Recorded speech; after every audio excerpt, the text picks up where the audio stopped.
livro de Êxodo, capítulo a capítulo, e hoje nós estamos no capítulo 30. Peço aos irmãos que abram a palavra do Senhor, livro de Êxodo, capítulo 30, e nós iremos nessa manhã dos versos 11 ao verso 33. Êxodo 30.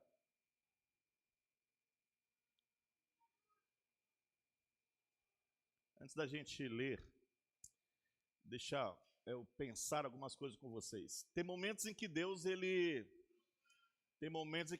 nos convida para tirar as sandálias dos pés, como ele falou para Moisés ali na sarça ardente, em que nós nos colocamos diante de lugares sagrados. E para mim esse texto é um texto como esse.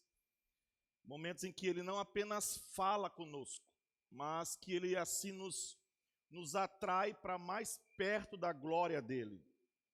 E quando ele faz isso, ele revela algo que é essencial sobre quem ele é e sobre quem nós somos. O capítulo 30 do livro de Êxodo, ele está meio que entrelaçado nesse tipo de momento de Deus conosco.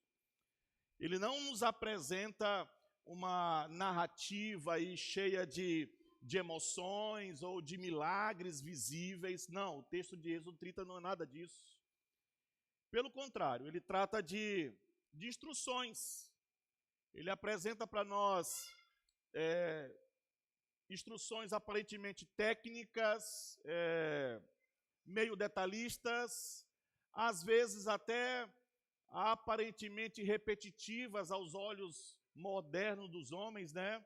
Porque ele fala sobre taxas a serem pagas, ele fala sobre lavagens de purificação, lavar as mãos, lavar os pés, ele fala sobre medidas de peso de especiarias, como o peso da prata, ele fala sobre utensílios que devem ser usados no culto. Mas é exatamente aí que está a beleza do capítulo 30 de Êxodo. Esse texto ele é como se fosse uma lente de aumento para olharmos o coração do nosso Senhor Deus. Porque ele revela para nós que o culto ao Senhor nunca é algo casual.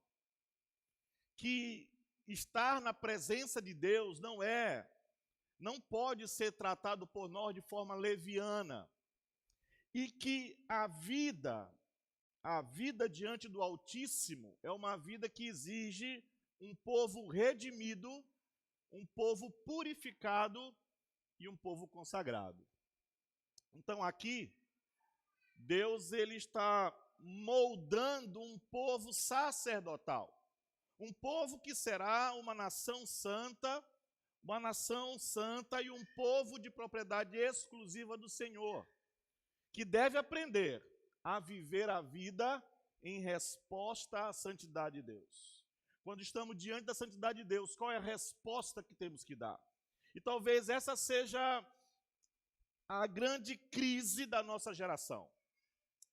Nós nos acostumamos, a igreja do Senhor, especialmente no nosso país, nós nos acostumamos com o evangelho barato que tem sido pregado, oferecido e até vendido, com uma fé que é muito confortável, que fala de um Deus que é amor, mas esquece que Deus também é santo, que fala que nós devemos receber bênçãos e recebemos bênçãos, mas que ignoram o que Cristo teve que fazer na cruz para recebermos essa bênção. Que fala da missão do Senhor, mas que negligencia a consagração que um missionário, que uma igreja deve ter para fazer a missão do Senhor. E é por isso que a gente precisa desse texto hoje. Veja, meus irmãos, Êxodo 30 não é algo que está distante de nós. Não, ele aponta para Jesus, ele fala da igreja do Senhor Jesus, ele fala da nossa adoração, ele fala da nossa vida diante de um Deus que é um Deus vivo. Fala do sangue que redime, fala da água que purifica, fala do óleo que consagra. Tudo isso aponta ou ecoa na cruz de Cristo, no Calvário, onde o sacrifício perfeito foi feito, a fonte foi aberta e o Espírito Santo foi derramado. Então, nesse capítulo aqui, o Senhor está nos ensinando, nessa manhã, que não podemos entrar na presença dele de qualquer maneira, mas também nos mostrará que existe um caminho para chegar na presença de Deus, um caminho de resgate, um caminho de arrependimento e um caminho de consagração, para que pecadores como nós sejam recebidos com aceitação e com amor diante do nosso Rei. Portanto, eu quero convidar vocês, meus irmãos, para abrir o coração nessa manhã. Nós vamos juntos percorrer esse texto, parte por parte. Vamos fazer isso com reverência, vamos fazer isso com atenção, mas vamos fazer também com o desejo de aprender o que Deus quer falar para nós. Porque se a gente ouvir com fé, nós vamos sair daqui lembrando de algo muito especial nessa manhã. Nós não somos de nós mesmos. Nós não somos de nós mesmos. Nós fomos comprados por um preço, o sangue do Senhor Jesus. Amém? E quem é comprado é consagrado. E quem é consagrado vive para Deus. Ok? Que Ele nos ajude então a entender isso essa manhã. Amém? Vamos orar antes, preparar nosso coração e fazer a leitura. Oremos. Senhor nosso Deus e Pai Santo, Tu és grandioso, Deus, em majestade, tremenda em santidade, Tu és perfeito em justiça. E nessa manhã, nós nos achegamos a Ti com temor e com reverência, reconhecendo que nós não somos dignos de entrar na Tua presença por nós mesmos. Mas nós Te damos graças, ó Deus, porque Tu mesmo proveste o caminho de acesso ao Senhor, um caminho de sangue, de purificação e de consagração, que aponta para Teu Filho amado, Jesus, o nosso Senhor. Ó Deus, ao contemplarmos esse texto da Tua palavra, nós vemos o Teu zelo, a Tua ordem, o Teu chamado à santidade. Nós vemos que cada detalhe do culto, cada medida, cada utensílio, cada aroma, tudo tinha um propósito. Mostrar que Tu és um Deus que deve ser adorado com temor e com verdade. E por isso, Senhor, nós oramos nessa manhã, purifica-nos agora, lava-nos do pecado que nós acumulamos durante toda essa semana. Renova em nós, Deus, um espírito voluntário, quebrantado. Abre nossos olhos para vermos a beleza de Jesus em cada símbolo que hoje nós vamos estudar. Ensina-nos, ó Espírito Santo, a viver como um povo resgatado, como sacerdócio santo, como instrumentos consagrados para a glória do Teu nome. Livra-nos de uma fé que é superficial, de uma fé sem temor, de uma fé sem arrependimento, sem entrega. Torna-nos hoje, pela Tua graça, homens e mulheres, marcados pela generosidade que brota da redenção, marcados pela pureza que vem da palavra, marcados pela unção viva que nos consagra para o Teu serviço. Fala conosco, Senhor. A Tua voz é vida, Tua presença é nosso bem maior. Em nome de Jesus, o nosso sumo sacerdote perfeito, nós oramos com fé. Amém, amém, amém. Vamos ler então, nós vamos ler a primeira parte dos versos 11 ao verso 16, e então conforme a gente for passando ponto a ponto, a gente vai continuando na leitura, ok? Então, Êxodo 30, dos versos 11 ao 16, diz assim: Disse mais o Senhor a Moisés: Quando fizeres recenseamento dos filhos de Israel, cada um deles dará ao Senhor o resgate de si próprio, quando os contares, para que não haja entre eles praga nenhuma quando os arrolares. Todo aquele que passar ao arrolamento dará isso, metade de um ciclo, segundo o ciclo do santuário. Este ciclo é de 20 geras. A metade de um ciclo é a oferta ao Senhor. Qualquer que entrar no arrolamento de 20 anos para cima, dará oferta ao Senhor. O rico não dará mais de meio ciclo, nem o pobre menos, quando derem a oferta ao Senhor, para fazerdes expiação pela vossa alma. Tomarás o dinheiro das expiações dos filhos de Israel, e os darás ao serviço da tenda da congregação, e será para memória aos filhos de Israel diante do Senhor, para fazerdes expiação pela vossa alma. Amém. Amém. Vamos ler juntos o verso 12, todos juntos o verso 12, vamos ler? Quando fizeres recenseamento dos filhos de Israel,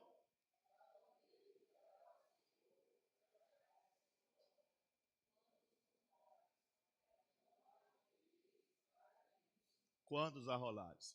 Vejam, o Senhor Deus, ele ordena a Moisés que quando ele realizasse o recenseamento do povo, a contagem do povo, cada homem, diz o texto, com 20 anos ou mais, deveria então entregar meio ciclo de prata como uma contribuição ao Senhor. Um ciclo era uma medida padrão de peso, que equivaleria aí a mais ou menos 11,5 gramas. Então vejam, é uma quantia pequena, não é? 11 gramas, pequena em valor. E essa quantia pequena, ela era chamada de dinheiro do resgate, ou dinheiro da expiação. Tá? Então esse imposto, né, recenseário, é um imposto que era entregue durante o censo, não era apenas uma taxa civil ou uma taxa administrativa, não. Era, na verdade, uma expressão espiritual. Era uma resposta de fé. Era uma reverência ao Deus que redimiu Israel, o Deus que salvou Israel do Egito. Então, o propósito dessa oferta, desse pagamento, era duplo. Era tão prático quanto também simbólico, ok? Prático porque servia para sustentar o tabernáculo, para sustentar os serviços que eram feitos no tabernáculo, no templo, como sustentar o sacerdote, a família dos sacerdotes. Simbolicamente, ele também lembrava a cada israelita de que a vida só é preservada mediante o resgate providenciado por Deus. Então vejam, tem um detalhe que é digno de atenção para nós. Percebam o que diz o verso 15. Vejam que o valor era o mesmo valor para todos. Vamos ler juntos? O rico não dará mais de meio ciclo, quando derem a oferta ao Senhor, para fazer expiação pela vossa alma. Vejam, essa uniformidade transmite para nós uma poderosa verdade. Todos são igualmente pecadores diante de Deus. Lembram que era um pagamento para a purificação, para o perdão, não é? Era uma oferta pelo perdão, pela salvação que Deus fez. Então vejam, todos são igualmente pecadores diante de Deus, igualmente necessitados de salvação e de redenção. O rico não tinha mais valor e o pobre não estava isento também. Então, nenhuma posição social pode comprar favor de Deus, irmãos. Isso aponta para a doutrina da depravação total. A doutrina da culpa universal do ser humano, que Paulo trabalha tão bem em Romanos capítulo 3. Isso nos lembra que diante do trono de Deus não tem mérito humano para se apresentar. Nada que você faça, nada que você tenha, nada do que você conquistou. Nós não podemos negociar com Deus. Nós só podemos confiar no preço que foi pago por Ele mesmo, através de Jesus. Amém? E note que o verso 12 diz que esse dinheiro era entregue para quê? Verso 12, todos juntos lá.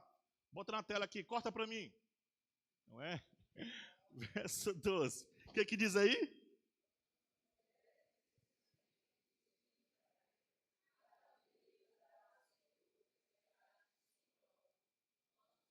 Para quê?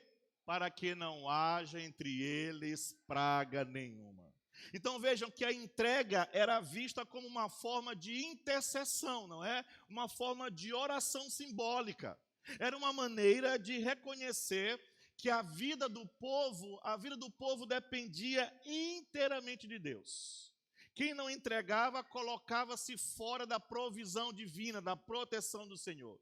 Então aqui está uma teologia do pertencimento. Aquele que foi redimido por Deus, que foi salvo pelo Senhor, agora responde a essa salvação, responde com generosidade, responde com entrega. O povo não comprava a salvação. O povo reconhecia que havia sido comprado. Por isso, então, devolvia isso ao Senhor. É o que Paulo vai nos lembrar, por exemplo, lá em 1 Coríntios capítulo 6, quando ele diz que nós não sois de vós mesmos, foste comprados por um preço. Ele diz, glorificai, pois, a Deus no vosso corpo. Então, a gente pode afirmar aqui desde já, quem entende o que Cristo fez, não vive mais para si mesmo. Se você entender o que Cristo fez por você na cruz, você não vive mais para você mesmo. Você vive em resposta ao que Cristo fez. A sua vida é uma resposta ao Senhor. A sua vida é uma vida de gratidão pelo que Deus fez por você. Você vive uma vida de mãos abertas ao Senhor, oferecendo-se ao Senhor. A generosidade deixa de ser uma obrigação, passa a ser uma adoração. O dízimo é um mandamento? Sim, a nossa denominação entende que o dízimo é um mandamento do Senhor. Mas quando você entende o que Cristo fez por você, você não vê apenas como uma ordem, você vê apenas como uma gratidão a Deus. Louvado seja o Senhor pelo que Ele fez por mim. Não é obrigação. E aqui está a base da mordomia cristã, irmãos. Doamos tempo ao Senhor, doamos o nosso tempo ao Senhor, porque a nossa vida foi comprada pelo sangue de Jesus. Amém? Nós ofertamos recursos ao Senhor, porque nada do que nós temos sabemos que é nosso. Tudo que temos vem das mãos dele. Nós servimos ao próximo, estendendo a nossa mão de misericórdia, porque nós fomos servidos pelo nosso Senhor com um amor que é eterno.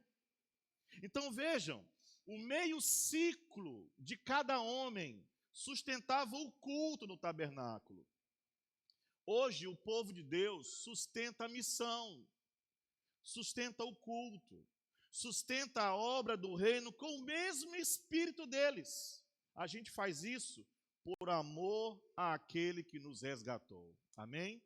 É nesse contexto, então, que dízimos e ofertas se tornam mais do que simplesmente uma prática religiosa. Não é uma barganha com Deus. Não pense você que porque você dá o seu dízimo, você tem mérito diante do Senhor, você tem obrigações do Senhor a fazer, você tem direito de exigir alguma coisa. Não! É oferta de gratidão, são expressões do nosso amor. Nós reconhecemos ao Senhor e entregamos ao Senhor porque Ele nos amou primeiro, porque Ele morreu por nós na cruz. Então ofertamos porque nós fomos, irmãos, alcançados pela graça. E nós dizimamos porque compreendemos que tudo pertence ao Senhor, amém? E eu agradeço a Deus esse texto para falar sobre isso hoje, né? Porque não é comum na nossa igreja falar sobre dízimos e ofertas. E sabe por que não é comum a gente estar pregando aqui sobre isso? Porque Deus tem transformado corações aqui. Deus tem dado uma igreja que é fiel. Essa igreja é muito fiel ao Senhor. Louvado seja Deus por isso. A gente não precisa estar ensinando, exigindo, fazendo campanha, porque vocês têm sido fiéis. Vocês têm entendido isso, eu louvo a Deus por isso, né? Louvo a Deus por isso. O dízimo não é uma taxa, não é barganha com Deus. É um sinal, irmãos, visível da nossa submissão a Ele, da nossa confiança na providência dEle. Então eu dou sabendo que Ele vai sustentar a minha casa. A oferta não é peso, mas é uma oportunidade de nós exaltarmos aquele que se entregou por nós. E ambas são formas de culto. Quando você dizima e oferta, você está cultuando a Deus, adorando a Deus. É por isso que todo cristão, especialmente na igreja presbiteriana, a única exigência que a gente faz em termos de dízimo e ofertas é para aqueles que são líderes, né? Na verdade, é obrigação para todos, mas a gente precisa pegar pesado com quem é líder, tá? Pastores, presbíteros, diáconos, professores, músicos, líderes de ministério, devem ser os primeiros a dar um testemunho de fidelidade. A liderança que não oferta, que não dizima, enfraquece o testemunho. Portanto, vejam, um líder que não oferta, um líder que não dizima, que não obedece ao Senhor, que não obedece à forma e não reconhece a forma como Deus conduz a igreja, precisa se arrepender, precisa reconstruir sua caminhada de fidelidade ao Senhor, ou então precisa entregar o cargo que possui. Porque o ensino que não vem acompanhado de exemplo perde toda a autoridade. Toda a autoridade. O zelo com os recursos do reino, irmãos, começa com fidelidade pessoal. A fidelidade no dízimo, nas ofertas, não é apenas uma questão administrativa, não. Nós entendemos na IPB que é espiritual. É assim que vemos. Revela quem realmente está no trono do nosso coração. Quem realmente reina no meu coração. Será que a gente tem compreendido isso? Será que a gente compreende que a vida cristã envolve uma entrega real nossa? Será que nós temos sustentado o culto ao Senhor, a missão do Senhor, os necessitados? Fazemos isso com generosidade proporcional ao evangelho que nós recebemos? Que tipo de exemplo de generosidade estamos dando para os nossos filhos? Será que eles têm visto isso nos pais? Um coração que se doa e ver isso?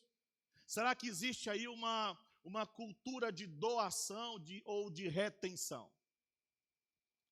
Talvez alguns aqui precisem confessar o pecado do egoísmo, o coração fechado, a resistência a doar tempo, doar seu talento, doar seus bens ao Senhor.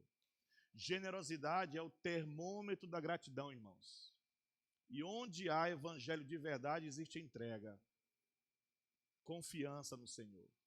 Porque quem sabe que foi resgatado, responde com generosidade sacrificial.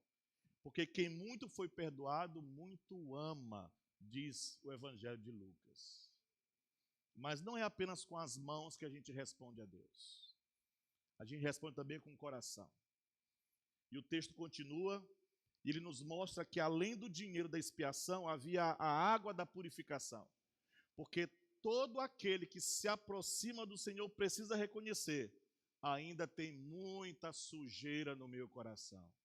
E a gente precisa ser lavado todos os dias. Amém? Vamos ler? Verso 17 ao verso 21. Disse mais o Senhor a Moisés: farás também uma bacia de bronze com o seu suporte de bronze para lavar.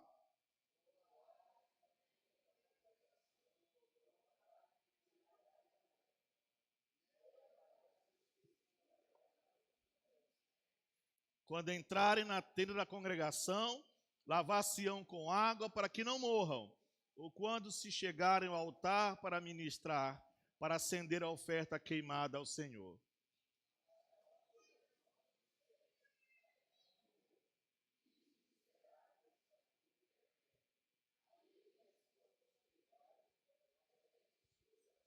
Amém. Farás também uma bacia de bronze, e Arão, seus filhos, lavarão nela as mãos e os pés, para que não morram.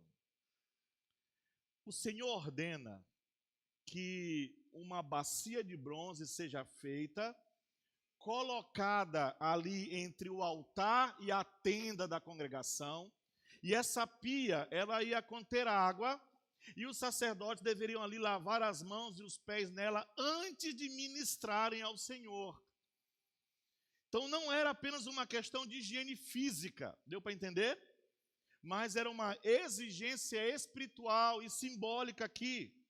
Lavar-se-ão, diz o verso 20, com água para que não morram. Então a mensagem é muito clara, não é?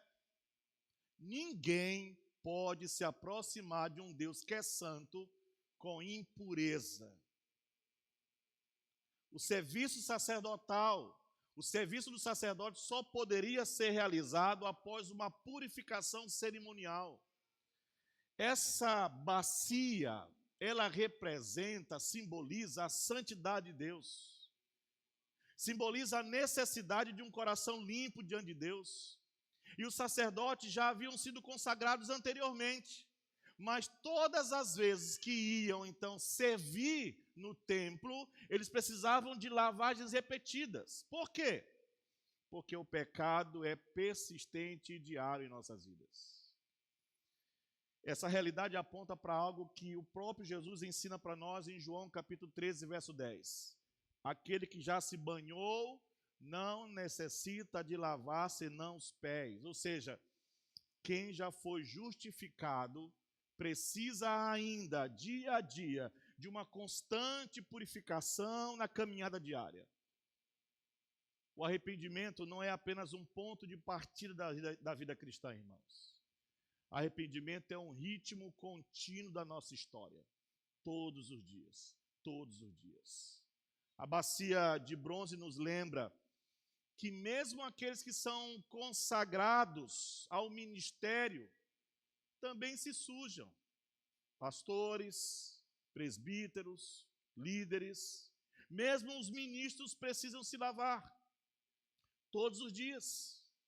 Mesmo os crentes precisam voltar continuamente à fonte que é Jesus e clamar por arrependimento. Vida cristã ela é marcada por arrependimento diário, todos os dias. Não é uma penitência pesada, não é algo angustiante, não, mas é uma graça contínua de retorno a Jesus. Martim Lutero, na primeira de suas 95 teses, ele escreveu assim: quando nosso Senhor e Mestre Jesus Cristo disse, arrependei-vos, eles quis dizer que toda a vida dos fiéis fosse arrependimento. Toda a nossa vida. Isso é profundamente bíblico, irmãos. O crente, ele vive em constante dependência da graça de Deus. A graça que perdoa. Ele vive em dependência de um espírito que purifica. Então, vejam, a bacia de bronze não é apenas para os sacerdotes antigos. É um símbolo para todos nós hoje.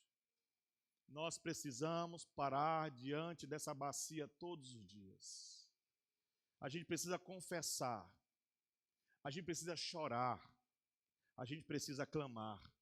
Purifica-me, Senhor, e serei mais alvo que a neve. Amém?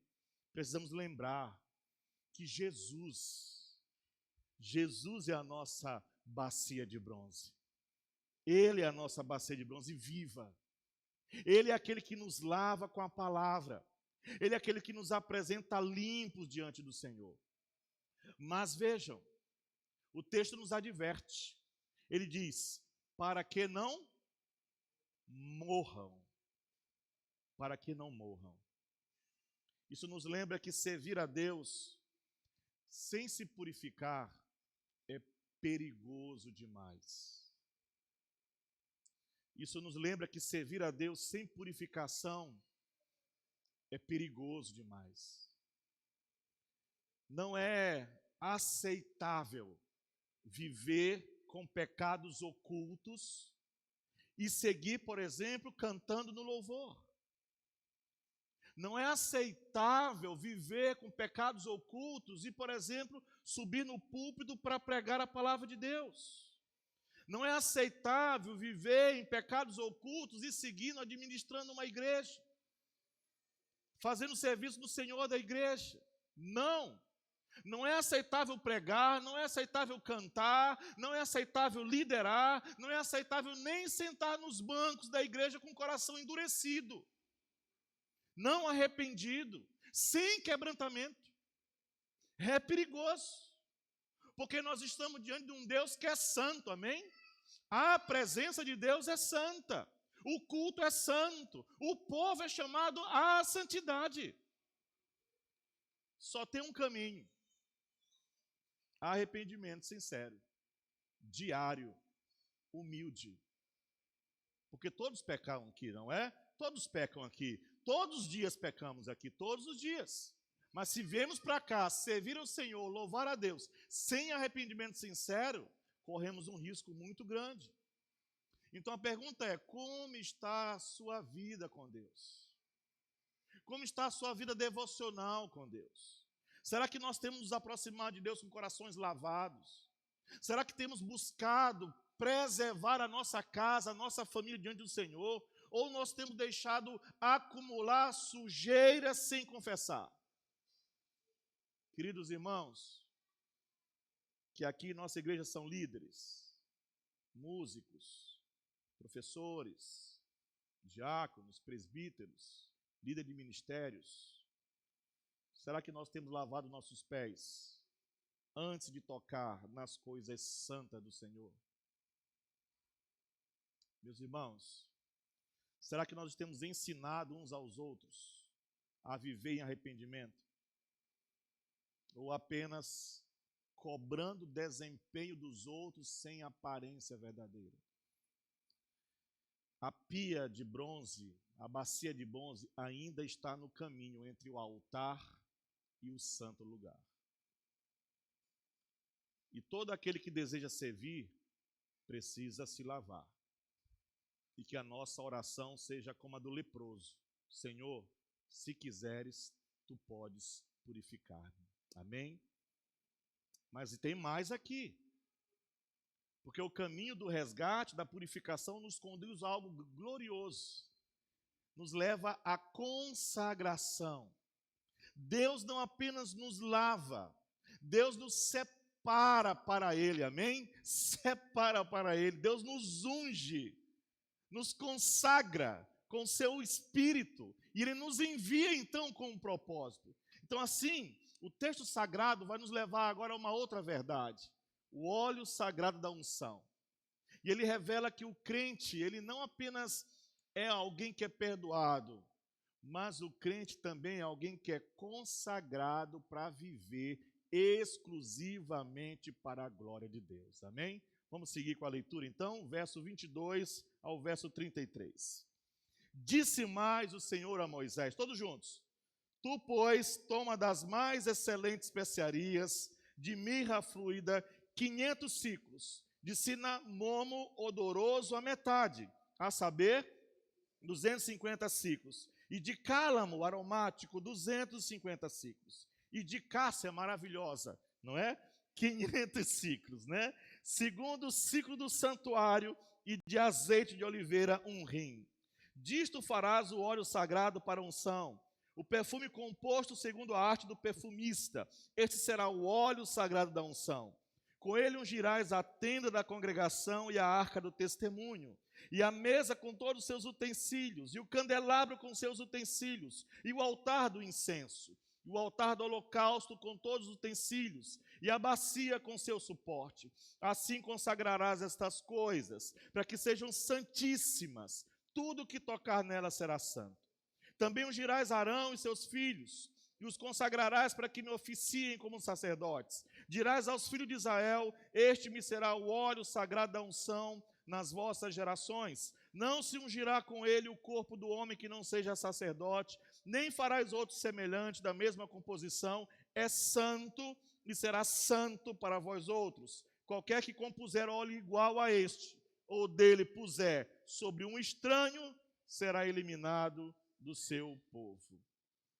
Com ele ungirás a tenda da congregação e a arca do testemunho, e ungirá Arão seus filhos, consagrarás, para que me oficiem como sacerdotes. Deus, depois dele instruir sobre o imposto do resgate, depois dele instruir sobre a purificação da bacia do bronze, o Senhor ordena para Moisés que prepare um óleo sagrado de unção. Essa não era uma receita comum, era cuidadosamente formulada composta pelas melhores especiarias da época: mirra, canela aromática, cana, cássia maravilhosa, azeite de oliva, segundo as medidas santificadas do santuário. Esse óleo, ele seria usado para ungir a tenda da congregação, todos os utensílios do culto, e especialmente ungir os sacerdotes Arão e os seus filhos. Ungir. Ungir, nesse contexto, não é simplesmente perfumar ou simbolizar algo. Na verdade, é separar completamente para Deus. Era declarar: isto aqui pertence ao Senhor.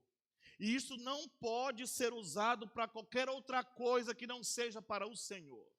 Essa consagração, esse ser consagrado, objeto consagrado, é do Senhor Altíssimo. O texto deixa claro que esse óleo não poderia ser reproduzido ou usado para propósitos comuns. Ninguém poderia preparar perfume semelhante a este perfume para um uso pessoal. O verso 32 diz, na parte final, e o verso 33, é santo e será santo para vós outros. Verso 33, qualquer que compuser o óleo igual a este óleo, puser sobre um estranho, será eliminado do povo de Deus. Essa proibição tinha um objetivo muito claro. Deus estava ensinando ao povo que o povo é santo e que ele é santo. Que o culto, que os servos, que os instrumentos de adoração deveriam refletir essa santidade. Nós vivemos dias em que esse senso de reverência ao culto ao Senhor foi diluído. Tem uma banalização do que é sagrado hoje. Essa noite eu estava vendo alguns vídeos e eu vi uma igreja. Vocês já foram naqueles teatros e peças em que o palco ele se move, não é? Ele vira, aí vira uma outra cena, ele vira e vira outra cena. Tem igreja agora sim, sabia disso? Eu vi ontem. O negócio está fechado, aí vai virando e o pastorzão está lá para pregar. Gente, isso é uma banalização do culto ao Senhor.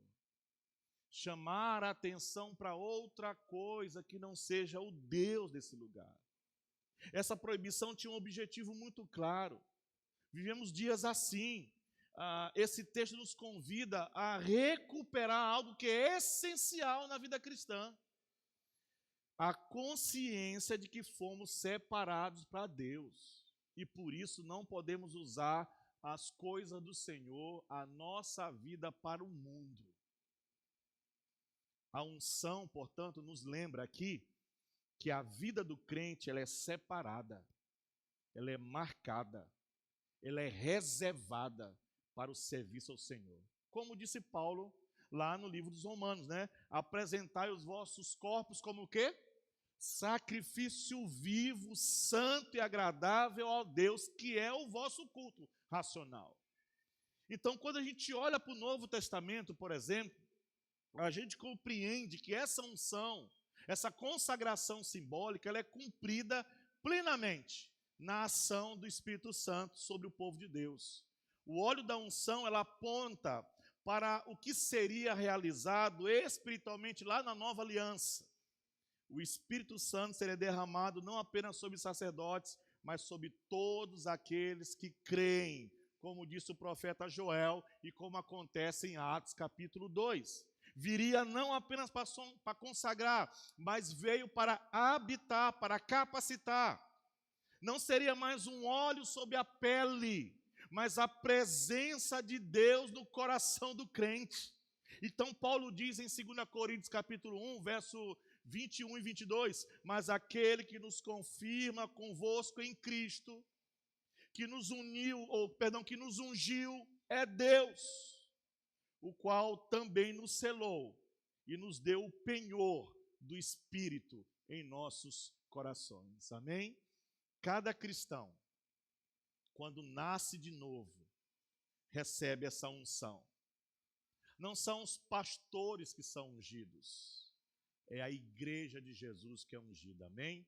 A igreja que é consagrada. Não é algo místico, é espiritual. Ele capacita você e a mim para servir.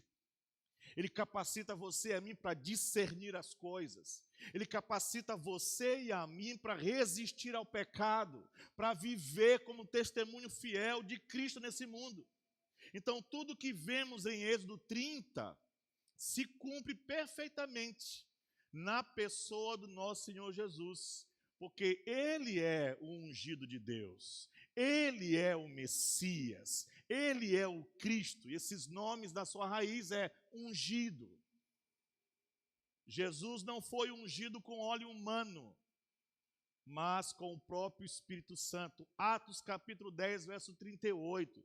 Deus ungiu a Jesus de Nazaré com o Espírito Santo e com poder.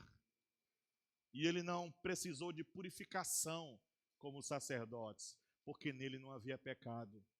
Jesus é o sacerdote perfeito, irmãos, que consagra não apenas templos, ele consagra pessoas, seu povo. Ele encerra os rituais da antiga aliança. Ele é o verdadeiro tabernáculo, ele é o verdadeiro altar, ele é o verdadeiro óleo, ele é o verdadeiro sacrifício.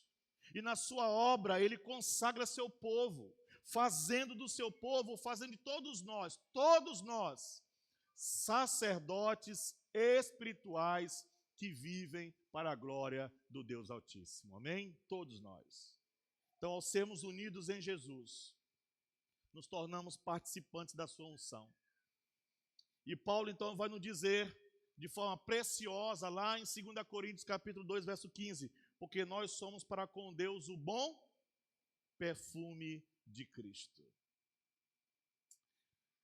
Eu gosto de perfume, não é? Muita gente aqui da igreja já sabe que gosta de, pensa que eu estou fedendo, me dá um perfume, né? Mas é porque eu gosto de perfume. Gosto muito de perfume, né? E uma das coisas que a gente aprende quando você usa um perfume de uma marca só, que é o que eu gosto, né? Então, quando a pessoa chega, você já sabe, né? Fulano de tal está ali, ou então passou por aqui, não é verdade? Então, quando você abraça essa pessoa que está com aquele perfume marcante, quando você sai, como é que você fica? Perfumado também. É assim com Jesus. Quando você entrega a Jesus, você está abraçando Jesus. E o crente é alguém que por onde ele anda, as pessoas sentem o cheiro de Jesus nele. Amém? É isso, então, somos o bom perfume de Cristo. A unção do Espírito em nós produz vida com o cheiro de Jesus. Cheiro da graça, no meio de um mundo de dureza, de pecado, cheiro de misericórdia, onde existe violência, cheiro de esperança, onde tem desespero, cheiro de adoração sincera, no meio de tantas palavras vazias desse mundo. A pergunta, então, é muito direta. Que cheiro você tem exalado? O mundo reconhece em você o perfume de alguém que vive com Deus? Ou ele sente apenas o odor de um coração que está dividido, sem consagração? Será que nós temos separado nossa vida para Deus? Nosso corpo, a nossa mente, nossos talentos, nosso tempo, exclusivamente para Deus? Ou nós temos usado os utensílios sagrados da nossa vida para fins egoístas? Como igreja, nós temos oferecido ao Senhor um culto marcado pela santidade, ou nós estamos reproduzindo o cheiro desse mundo, mesmo aqui dentro do templo? Nós estamos conscientes de que todo crente é chamado ao ministério, que fomos ungidos para servir, para testemunhar com zelo e com temor. Ser ungido é ser separado. Ser separado é ser diferente. E viver diferente é que glorifica o nome do nosso Senhor Deus. Amém? Sejam diferentes. Então, esse capítulo das Escrituras não é apenas um conjunto de instruções antigas. Ele possui um chamado atual, um chamado urgente, profundo. Deus nos resgatou com um preço. Deus nos purifica diariamente e Deus nos consagra com seu Espírito. Amém? Meus amados irmãos, ao percorrermos os caminhos sagrados de Êxodo 30, nós fomos então conduzidos por Deus a três estações espirituais fundamentais para a vida do crente. Primeira, resgate. Aprendemos que pertencemos a Deus. Não somos autônomos. Não vivemos para nós mesmos. Nós fomos comprados. E o preço foi alto. O sangue do Senhor Jesus. Por isso, a gente vive generosamente, com gratidão, com entrega total, devolvendo ao Senhor aquilo que pertence a Ele. Segunda estação, purificação. Nós entendemos que precisamos ser lavados continuamente, ainda que justificados, ainda que já arrependidos dos seus pecados passados, ainda que já salvos no Senhor, continuamos lidando com pecados dia a dia. Precisamos de mãos e pés lavadas, arrependimento diário. Terceira estação, unção ou consagração. Fomos lembrados de que somos separados para viver para o Senhor. O Espírito Santo, irmãos, tipificado aqui pelo óleo sagrado, agora habita em nós. Amém? Templo do Espírito Santo. A unção não é apenas poder. As pessoas entendem errado unção. Unção não é poder. Unção é separação. Unção é serviço. Unção é vida santa. Todas essas verdades encontram seu cumprimento em Jesus Cristo, nosso Senhor. Ele pagou o nosso preço, o nosso resgate na cruz. Ele nos purifica através do seu sangue e ele nos consagra com o Espírito Santo. Então a pergunta que fica é como nós temos respondido a isso. Como nós temos respondido a tudo isso? Será que nós temos vivido como quem fomos comprado de fato? Como alguém que foi comprado? Será que nós temos buscado pureza com sinceridade? Será que nós temos tolerado a sujeira espiritual? Será que nós temos nos lembrado que somos consagrados? Ou nós estamos vivendo como se pertencêssemos a nós mesmos? Meus amados irmãos e irmãs, Deus está nos chamando hoje aqui para uma renovação da aliança.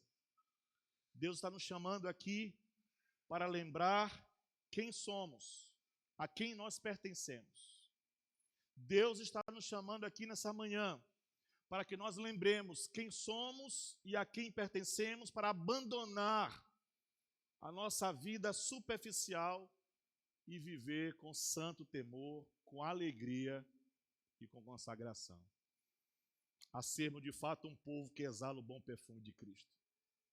Não somente na igreja, mas em nossa casa, no trabalho, em nossa missão. E se você tem vivido como se fosse seu próprio dono, esta manhã é tempo de arrependimento.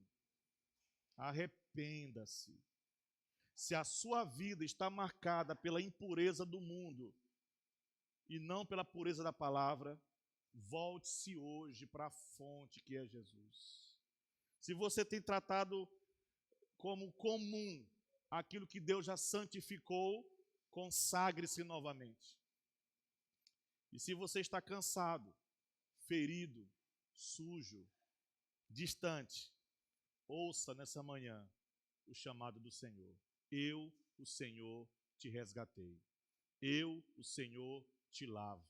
Eu, o Senhor, te consagro com meu Espírito Santo. Vem para Jesus. Amém? Vamos orar? Senhor, nosso Deus, nós te louvamos pela tua palavra viva, que ilumina, que confronta e que cura. Obrigado porque tu não nos deixaste nem em trevas. Tu nos resgataste com preço de sangue. Obrigado porque ainda hoje o sangue de Jesus purifica de todo pecado. Purifica-nos, Senhor. Lava-nos. Restaura em nós o compromisso com a tua santidade. Enche-nos do teu Espírito, para que vivamos como um povo consagrado, testemunhas do teu reino em um mundo caído.